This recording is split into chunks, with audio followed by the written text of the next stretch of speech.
प्रदेश में हो रहे महिलाओं के ऊपर लगातार अत्याचार और अपराध को लेकर आज महिला कांग्रेस द्वारा कड़ा विरोध दर्ज कराया गया। इस दौरान महिला कांग्रेस ने महिलाओं को शस्त्र के लाइसेंस दिए जाने की भी मांग की है। रीवा जिला महिला कांग्रेस की ओर से कविता पांडे ने जानकारी देते हुए बताया कि आज उन्हें रीवा जिले के प्रभारी मंत्री प्रहलाद पटेल से मिलकर महिलाओं के ऊपर हो रहे अत्याचार और अपराध को लेकर विरोध दर्ज कराना था, साथ ही ज्ञापन भी देना था, लेकिन प्रभारी मंत्री ने उनसे मुलाकात नहीं की। कांग्रेस नेत्री कविता पांडे ने कहा कि लगातार महिलाओं के ऊपर अत्याचार और अपराध हो रहे हैं, लेकिन मोहन सरकार उन्हें रोक पाने में पूरी तरह से विफल है। उन्होंने कहा कि हम अपना विरोध दर्ज कराने और ज्ञापन देने आए थे, लेकिन प्रभारी मंत्री हमसे मिलना नहीं चाहते। कांग्रेस नेत्री कविता पांडे ने कहा कि महिलाओं को अपनी सुरक्षा के लिए शस्त्र लाइसेंस दिया जाना चाहिए, जिससे वह अपने जान और माल की सुरक्षा कर सके।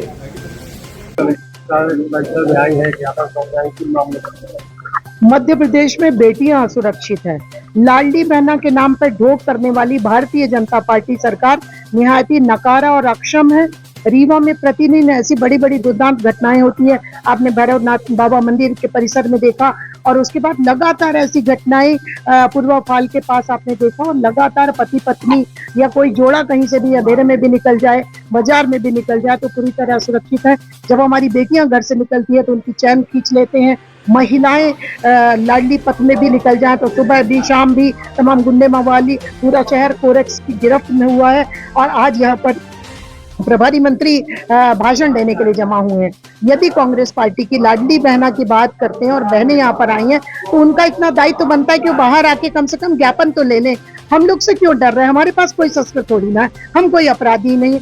मध्य प्रदेश की महिलाएं इस मुख्यमंत्री मोहन यादव और ये जो प्रहलाद सिंह जी आए हैं, इनके तो आचरण ही नहीं ला रहे हैं। कभी ये किसी को साले कहेंगे, कभी कुछ कहेंगे।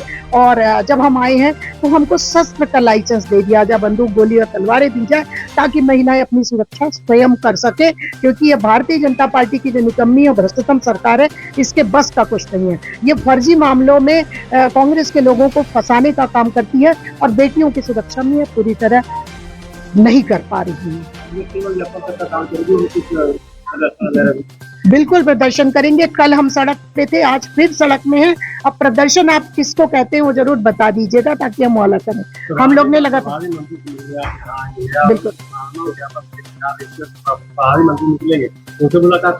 बिल्कुल यदि वो निकलते हैं, देखिए वो छुपे हुए हैं, आप खुद ही देख रहे हो। हम लोग काफी देर से यहाँ खड़े हैं और हमने एसडीएम को भी और कलेक्टर को भी सुबह ही फोन कर दिया था, और तमाम सबको पता है प्रशासन यहाँ पर खड़ा है, लेकिन वो माने नहीं आया। तो क्या हम उनको जबरदस्ती तो नहीं करेंगे ना?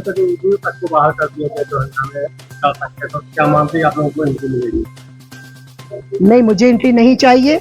मुझे इतना उनका दायित्व तो बनता है कि लाडली और महिला शक्ति की बात करने वाली सरकार का यदि प्रतिनिधि आए हुए हैं तो उनको आके इन बहनों से मुलाकात करना चाहिए, हमारा ज्ञापन उनको लेना चाहिए और उसके बाद उसमें कार्यवाही करनी चाहिए। यह लोकतंत्र की मर्यादा होती है।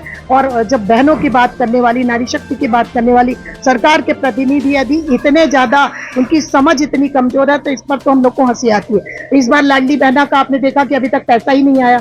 लाडली बहना में पहले 1000, फिर 1250, फिर कह रहे थे कि 3000 देंगे, और 3000 की कौन कहे, जो उनका 1200 आता था वो भी बंद हो गया। इसी कारण ये मुंह छुपाए अंदर बैठे हैं कि लाडली बहना बाहर आई है, वो तो पैसा मांगेंगी, इसलिए छुप जाओ।